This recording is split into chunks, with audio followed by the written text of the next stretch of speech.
না খেয়ে আছে, তারা কষ্টে আছে, তারা যেন লাঘব পায় সেই মুক্তি দান করেন, এই আশাবাদ ব্যক্ত করে আমি আমার সংক্ষিপ্ত বক্তব্য শেষ করছি। ধন্যবাদ। এ পর্যায়ে আমাদের মাঝে বক্তব্য রাখবেন আমাদের হাতীবান্ধা উপজেলার সম্মানিত সভাপতি মাওলানা মোহাম্মদ আব্দুল সামাদ ভাই। আসসালামু আলাইকুম রহমতুল্লাহ।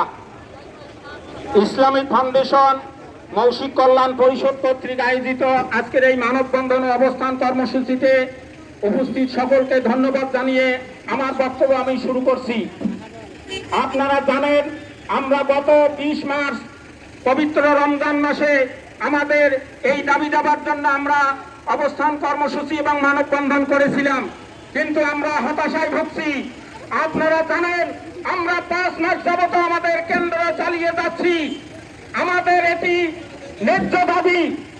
আপনারা জানেন, গত 1 মে একটি দিবস পালিত হয়েছে সারা বিশ্বে, শ্রমিক দিবস, মে দিবস। মে দিবসে শ্রমিকদের অধিকার নিয়ে আলোচনা হয়েছে, বিভিন্ন সভা সেমিনার হয়েছে, কিন্তু আমরা বঞ্চিত। শ্রমিকদের ঘাম শুকানোর আগেই তার পারিশ্রমিক দেওয়া দরকার রাসূল সাল্লাল্লাহু আলাইহি ওয়াসাল্লাম হাদিস অনুযায়ী, কিন্তু আমাদের এই পারিশ্রমিক নিয়ে টাল বাহানা শুরু হয়েছে। আমরা আর টাল বাহানা দেখতে চাই না।